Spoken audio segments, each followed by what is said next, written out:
안녕하세요. 아틀란타 한인 여러분. 부동산 전문인 잔희정입니다. 2021년 4월 시장 보고서에 오신 것을 환영합니다. 우리는 이제 완전한 봄철을 맞이하고 있으며 여러분들이 아시다시피 봄은 주택 매매가 본격적으로 시작하는 시즌입니다. 그 전통에 걸맞게 더 많은 매물이 시장에 출시되기 시작했지만 여전히 현재 수요를 따라가기에는 매우 부족합니다. 오늘은 이런 매물에 대한 정보와 함께 지금 주택시장에서 일어나는 일들에 대해 자세히 살펴보겠습니다.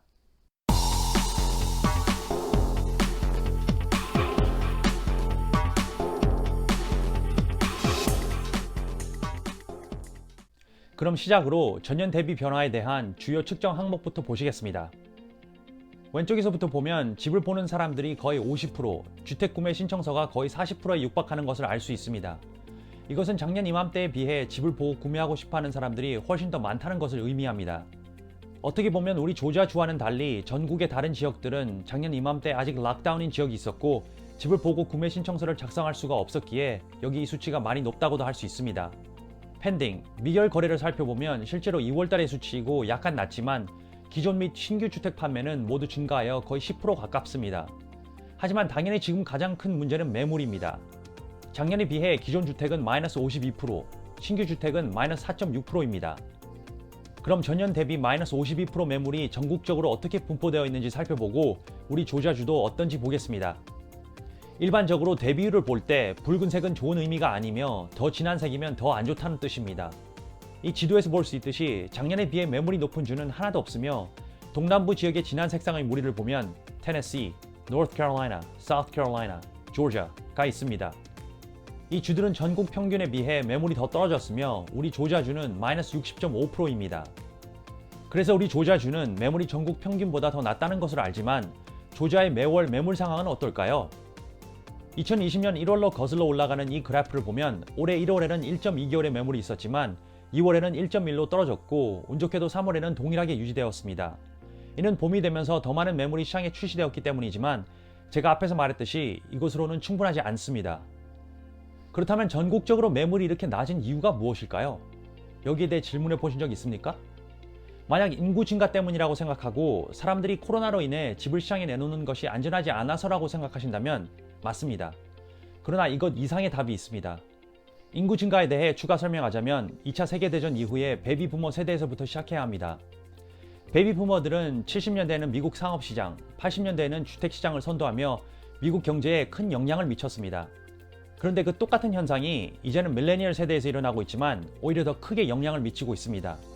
왜냐하면 베이비부머보다 밀레니얼 인구수가 10% 더 많기 때문입니다. 실제로 NMBA에 따르면 현재 모든 모기지의 45%를 밀레니얼 세대들이 가지고 있습니다. 밀레니얼들은 베이비부머와 같이 일찍 집을 구매하지 않았지만 현재 저금리를 이용하기 위해 집을 사기로 결정한 것입니다. 주택 수요가 높은 또 다른 이유는 임대료가 높아졌기 때문입니다. 1998년부터 임대료 중앙값 그래프를 보면 임대료가 꾸준히 상승했지만 2018년 이후부터 급격한 상승세를 보이고 있음을 알 수 있습니다. 사람들은 매달 모기지 지불금 만큼 비싼 임대료 대신 자신들의 집을 장만하기를 시작했습니다. 매물이 많지 않은 마지막 이유는 신규 주택을 많이 구축하지 않아서입니다. 현재 건축 허가 신청서가 기록적으로 높고 모든 곳에서 집이 구축되고 있는 것 같이 보여서 제 말이 황당하게 들릴 수 있습니다. 하지만 이 그래프를 보면 이해할 수 있습니다. 보시면 녹색 부분에 지난 13년 동안 완성된 단독주택은 지난 50년 평균 미만인 것을 알 수 있습니다. 그에 반해 2004년에서 2006년 부분의 빨간 막대는 150만 채의 집을 지어 미국 부동산 시장에 기록을 세운 기간입니다. 이전에도 이렇게 많이 지은 적이 없고 이후에도 없었습니다. 그러나 아시다시피 이후 2008년 대불황이 닥쳤고 건축업자들에게 대출이 고갈되면서 그 후로 인구 증가를 따라잡기 위해 집을 구축하지 못하게 됩니다. 70년대와 80년대를 되돌아보면 지금 인구수는 훨씬 많지만 신규 주택은 훨씬 적은 것을 알 수 있습니다. 보시다시피 2008년도의 여파가 지금까지 영향을 미치는 것입니다. 현재 매물 상황이 지금 구매를 하려는 분들에게는 매우 힘든 일이라는 것을 알고 있지만 안타깝게도 지금 상황이 여름 시즌까지 계속될 것으로 예상되며 전문가들에 따르면 3, 4분기까지 매물이 크게 증가하지 않을 것이라고 합니다.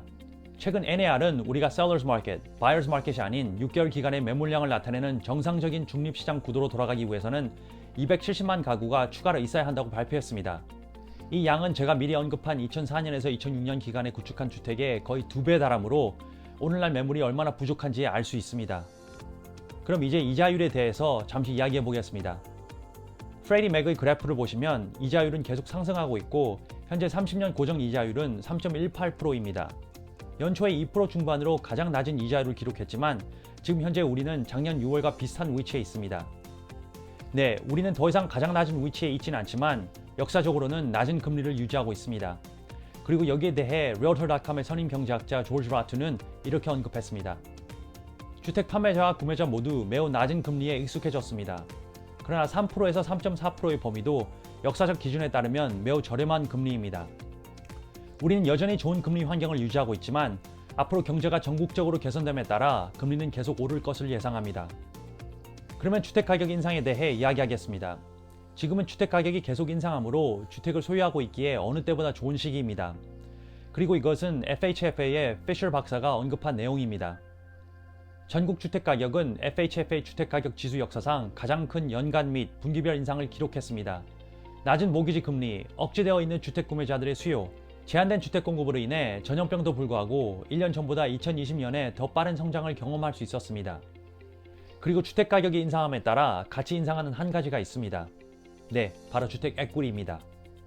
작년 한 해에만 주택의 평균 에퀴티 이익은 26,300불이었습니다. 그리고 현재 모기지가 있는 주택의 경우 전국적으로 평균 20만 4천 불의 에퀴티를 소유함으로써 사상 최고 기록을 세웠습니다. 이 외에도 현재 모든 주택의 38.2%는 모기지를 더 이상 소유하고 있지 않으며 16.2%의 에퀴티가 증가하여 총 1조 5천억 달러가 넘습니다. 그리고 이 지도를 보면 각 주의 평균 에퀴티가 작년에 비해 많이 오른 것을 볼 수 있습니다. 전국적으로 평균 26,300불의 에퀴티 인상률이 있었지만 다른 주에 비해 서부와 동부 해안 지역에 있는 주들에서 더 많은 인상이 있었습니다. 그리고 보시면 우리 조지아주는 평균보다 더 낮은 18,000불의 인상률이 있었음을 확인할 수 있습니다. 제가 에퀴티 인상에 대한 소식을 여러분께 전하고 싶었던 이유는 많은 사람들이 자신의 집에 이처럼 많은 자산이 있다는 것을 모르고 있기 때문입니다. 오늘은 이것이 전부이며 이 모든 정보가 여러분들이 중요한 부동산 결정을 내리는데 도움이 되기를 바랍니다.